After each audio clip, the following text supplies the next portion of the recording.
The Cleveland Browns didn't just announce a new starting quarterback, they set the entire franchise on fire. In a moment that still has fans blinking in disbelief, Andrew Berry officially named Shedeur Sanders QB1, leapfrogging not just any player, but Dillon Gabriel, the safe third-rounder with the polished tape and steady reputation. Nobody expected this, not the analysts, not the fans, not even some inside the building. Gabriel was supposed to be the plan. Low risk, mature, cookie-cutter QB1 for a team tired of drama. Sanders, he was flash, a fifth roundie with a famous last name and the kind of highlight reel that made Twitter melt during camp. But QB1? Already? Andrew Berry said yes, loudly. It's not just a depth chart shuffle, it's a full-blown identity shift. In one move, the Browns went from cautious rebuilders to bold risk-takers. They didn't just pick a quarterback, they picked a storyline, a lightning rod, a kid whose ceiling might just break through the factory of sadness that's defined Cleveland football for decades. And while some call it reckless, others call it genius. Sanders brings star power, edge, intensity, and let's be honest, he makes people care. About the Browns, about Sundays, about hope. But don't get it twisted. This wasn't a clean decision. It sparked backlash, raised eyebrows across the league, and may have lit a fuse inside the locker room no one can put out. Flipping QB1 as a rookie in Cleveland isn't just a football move. It's a gamble with the entire franchise on the line. So why did Berry do it? Fourth string, a fifth-round pick, a developmental arm the Browns were curious about. Not counting on. But by the end of camp, he wasn't just making noise. He took the job. Rookie minicamp, OTAs, preseason. Sanders didn't just outperform Dillon Gabriel. He dominated him. Completion rates in the 70s, sharper anticipation, better command of the huddle, and a presence you could actually feel during practice. Coaches noticed, players noticed, and the fans? They were already begging for it. Meanwhile, Gabriel, the supposed future starter, struggled through up and down reps, missed throws, and showed flashes, but never fire. He looked solid, dependable, but in comparison, he looked safe. Too safe.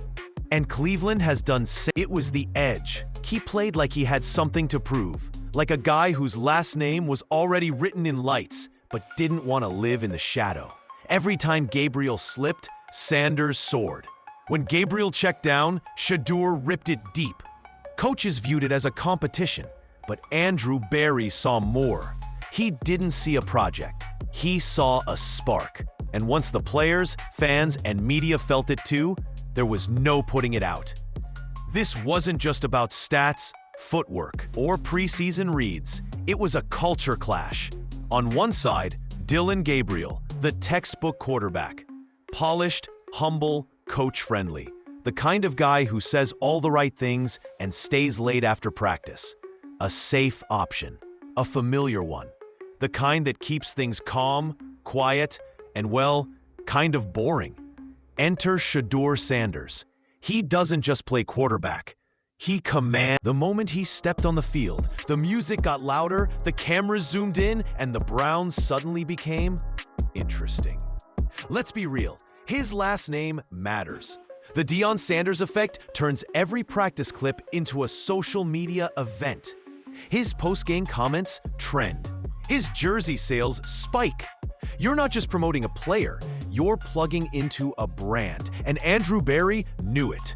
Cleveland has chased talent for years, but what this team has lacked just as badly is identity, star power, energy, a reason for national fans, not just locals, to care.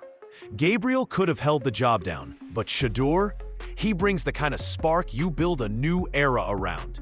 Offensive installs shift. Media day suddenly means something. And every rep he takes, every throw he makes, comes with a story, a reaction, a highlight reel. Some call it overhyped. Some call it marketing-driven madness. A team supposedly desperate for stability, Yet here they were, handing the keys to a rookie with flashbulbs in his DNA, while Gabriel's steady hand was suddenly seen as irrelevant. To fans, it created a divide almost instantly. One camp screamed, "Let the kid cook." The other shouted, "What are we doing? Gabriel earned this." But behind the scenes, the locker room felt the shift too. Not everyone agreed with the call. Some veterans quietly backed Gabriel's work ethic, his steady presence. Others, especially younger players, gravitated towards Sanders like he was already a star. And what does that dynamic do to a locker room? It lights a fuse. Every missed throw by Sanders could spark whispers. Would Gabriel have made that? Every touchdown could seal his fate the other direction. Now the Browns aren't just deciding starters. They're managing egos, expectations, and a room that suddenly feels incredibly divided by potential versus performance. And if you're Andrew Berry, this isn't just a personnel issue anymore. It's a chemistry experiment at full boil. If you think this decision was made lightly, think again. League insiders say Andrew Berry didn't just pick a quarterback. He pushed back against the very people who signed his checks. Reports suggest Browns ownership, particularly Jimmy Haslam, had little interest in dealing with the Sanders brand. Too much noise, too much baggage, too much prime. But Berry? He saw something else. He wasn't chasing headlines.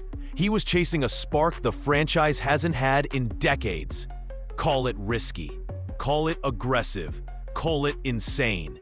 But Berry understood something most GMs are. You need hope. And hope doesn't always wear a suit and tie. Sometimes it wears number 5 and a chip on its shoulder. That's what Sanders represents. A fresh start, a story, a player who doesn't just take snaps, but injects energy into a building, a fan base, a locker room. The Browns didn't just need solid quarterback play, they needed an identity. Berry knew putting his name behind Sanders would draw fire. If the kid flames out, the critics won't blame ownership. They'll put a target on Berry's back. But here's the thing, if safe worked in Cleveland, it would have worked by now. 37 different quarterbacks haven't moved the needle. So maybe it's time to gamble on the one who can. Sanders might not be the safest choice, but he's the one that makes Cleveland believe again. And Berry would rather go down swinging. The decision didn't just change the quarterback depth chart. It changed the room. Inside the Browns locker room, players immediately felt the ripple effect. On one side stood Dillon Gabriel, respected, steady, reliable, the kind of guy veterans valued. On the other side was Shedeur Sanders, young, fiery, swaggering with confidence, the kind of presence younger teammates were already drawn to. Receivers? Most couldn't hide their excitement. They'd been working extra sessions with Sanders all offseason, and the chemistry was obvious. One reportedly said, "He's already leading us like it's his team, not just his job." But the offensive line had reservations. For weeks, they'd learned Gabriel's cadence, rhythm, and adjustments. Suddenly, they had to adapt to a rookie style. Unpredictable, creative, sometimes chaotic. For a unit built on consistency, that shift made things complicated. Defensive leaders, they walked carefully. They praised Gabriel's professionalism, but admitted Sanders brought an edge that could change games. One veteran even said he might just wake this team up. So is the locker room united? Not exactly. It's energized, but fragile. Every incompletion Sanders throws could deepen loyalties to Gabriel. Every big play could silence the doubters, at least temporarily. What this roster understands, though, is simple. The franchise has already chosen. Sanders is the face, and while not everyone agrees, they all know one thing. When a rookie takes over this fast, there's no turning back without consequences. This isn't just a QB competition anymore. It's a battle for team identity. If the locker room was divided, the outside world was down within an hour. Hashtags like hashtag Shedeur time and hashtag QB1 Cleveland trended nationally. Fans flooded comment sections praising Andrew Berry's boldness. Videos of Sanders' preseason highlights resurfaced and racked up millions of views overnight. Cleveland bars turned into mini pep rallies. Local shops reported a surge in jersey sales, and sports talk radio jammed phone lines with split callers. Some crowning Sanders the Browns' savior, others already calling the move reckless. The national media churned just as loudly. ESPN ran entire segments debating whether this was brilliance or madness. NFL Network split its panelists down the middle, one side praising the courage to move forward, the other mocking Cleveland for falling for shiny objects over steady hands. And the analysts weren't the only. Some called it visionary. Others warned that the Browns were throwing a rookie into the fire before he'd even had time to breathe. But here's the truth. Love it or hate it, Cleveland is suddenly impossible to ignore.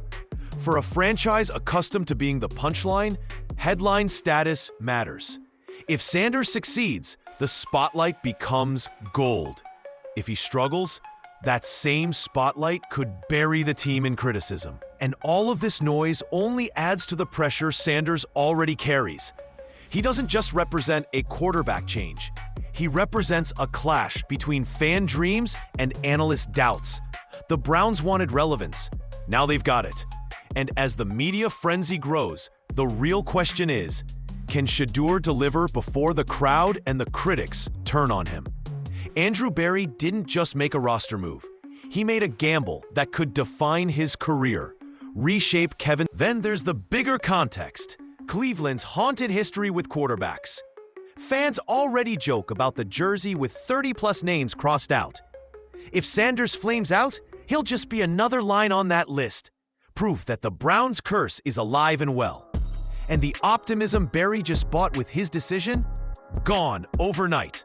That's why every snap Sanders takes matters. Every throw will be magnified. Every touchdown could make him a legend. Every mistake could spark a full-blown controversy. The Browns can't hide from this now. They invited it. This decision doesn't just impact Week 1. It could define the next decade of Cleveland football. The Cleveland Browns didn't just name a quarterback. They planted their flag in the ground.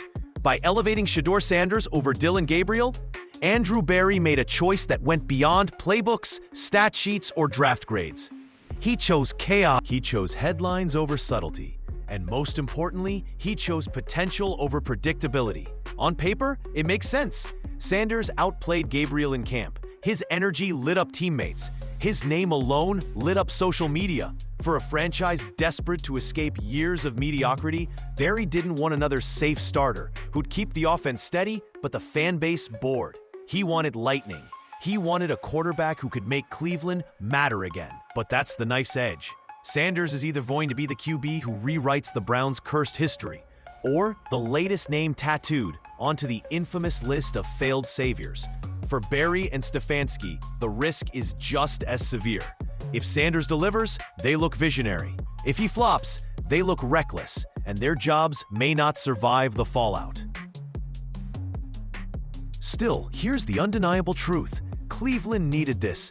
They needed belief, excitement, and a reason to circle Sundays on their calendars again. And whether Shedeur throws touchdowns or interceptions, he's already given them that spark. Maybe this ends with heartbreak. Maybe it ends with history. Either way, the Browns have pushed all their chips to the center of the table. And for the first time in a long time, all eyes are on Cleveland. Because when you gamble on hope, you don't just play for a season. You play for a legacy.